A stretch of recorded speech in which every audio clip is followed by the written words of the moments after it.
Most traders lose money. Not a little money. A lot of money. And the crazy part? Most of them are looking at the exact same charts, the same candles, the same indicators, the same information. Yet somehow one trader makes money and another blows up their account. Why? Because trading isn't really about charts. It's about understanding what the charts are trying to tell you. And most beginners never learn that language. They open a chart, see a bunch of lines, add 10 indicators, watch 3 videos.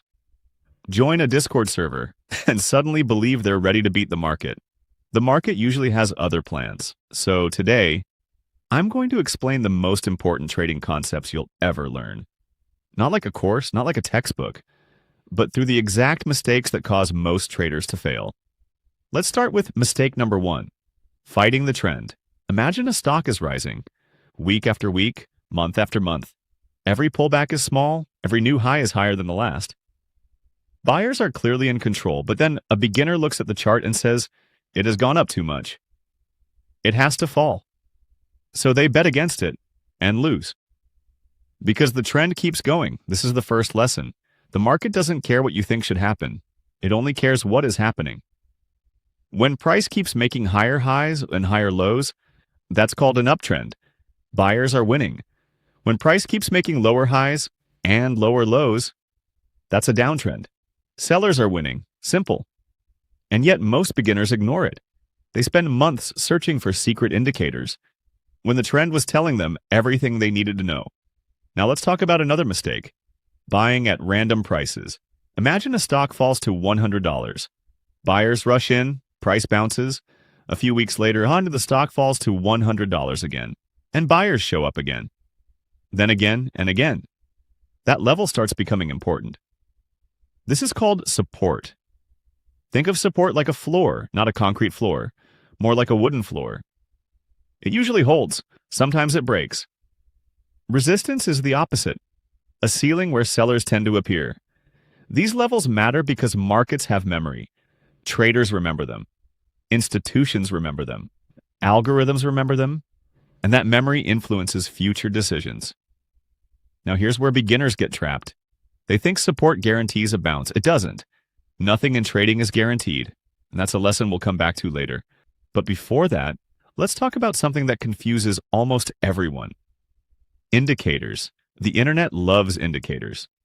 RSI, MACD, moving averages, stochastics, Bollinger Bands.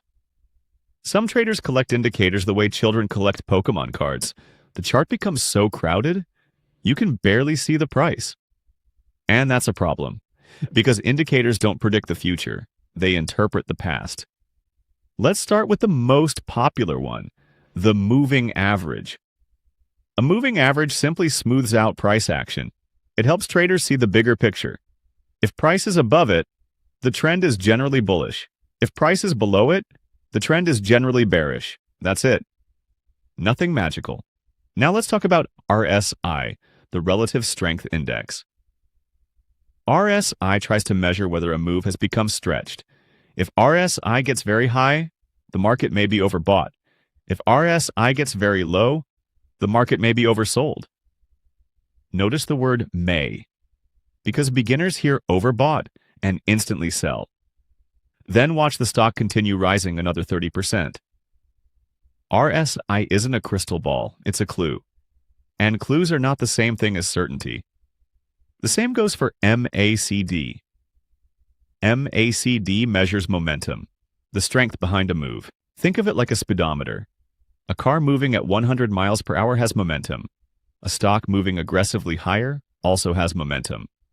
MACD helps traders measure that strength. But again, it's information, not prediction. Now here's something many beginners completely ignore. Volume. And this might be the most underrated concept in trading.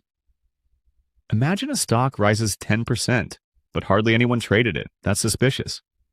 Now imagine another stock rises 10%, and millions of shares change hands. That's much more meaningful. Volume tells us how many people are participating. Price tells us what happened.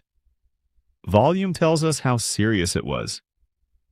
Think of volume as the market's lie detector, and this becomes especially useful during breakouts. Imagine a stock has been trapped inside a range, moving sideways, doing absolutely nothing for weeks, maybe months. Then suddenly, boom, price explodes higher. That's called a breakout. The stock has escaped the cage. But not every breakout is real. Some are traps. And the market loves setting traps. A stock breaks higher. Everyone rushes in. Then it immediately collapses. Thank you for your money. See you next week.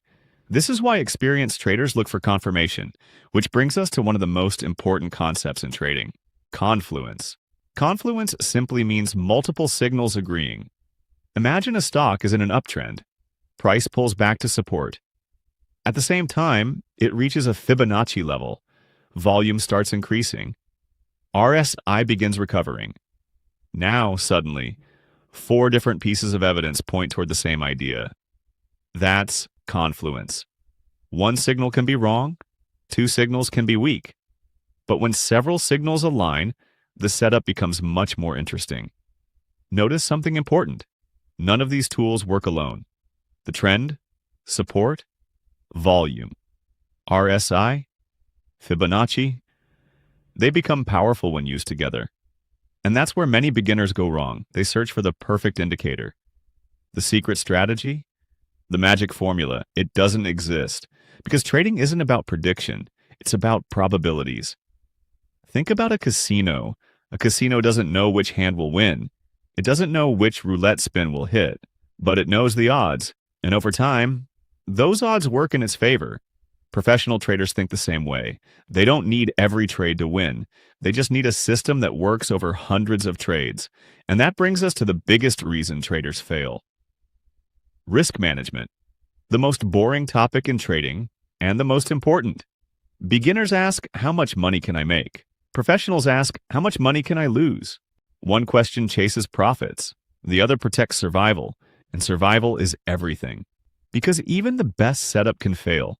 The best traders in the world lose trades. The difference is they lose small. Many beginners do the opposite. They refuse to admit they're wrong. They move their stop loss. They average down. They double their position. They revenge trade.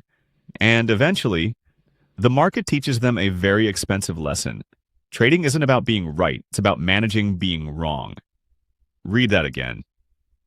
Trading isn't about being right. It's about managing being wrong. Because the market doesn't reward intelligence. It rewards discipline. The ability to follow a plan, the ability to stay patient, the ability to accept losses, the ability to protect capital. That's what keeps traders alive. And here's the truth nobody wants to hear. Most profitable traders aren't using 20 indicators. They're not drawing 50 lines. They're not searching for secret patterns. They're doing the basics exceptionally well. They understand trends, support and resistance, volume, market structure, risk management, and then they repeat the process over and over again. Boring? Maybe. Profitable? Much more likely. So if you're a beginner, don't try to learn every strategy this week. Don't try to master 50 indicators. Don't search for shortcuts. Master the fundamentals first, because charts aren't random. They're a story about fear, greed, supply, demand, confidence, and panic. Every candle is part of that story, and once you learn how to read it, the market starts making a lot more sense. Most people think trading is about finding the perfect indicator. It isn't. The indicator doesn't make the trader. The trader makes the indicator. Give the same chart to 2 people. One loses money, one makes money.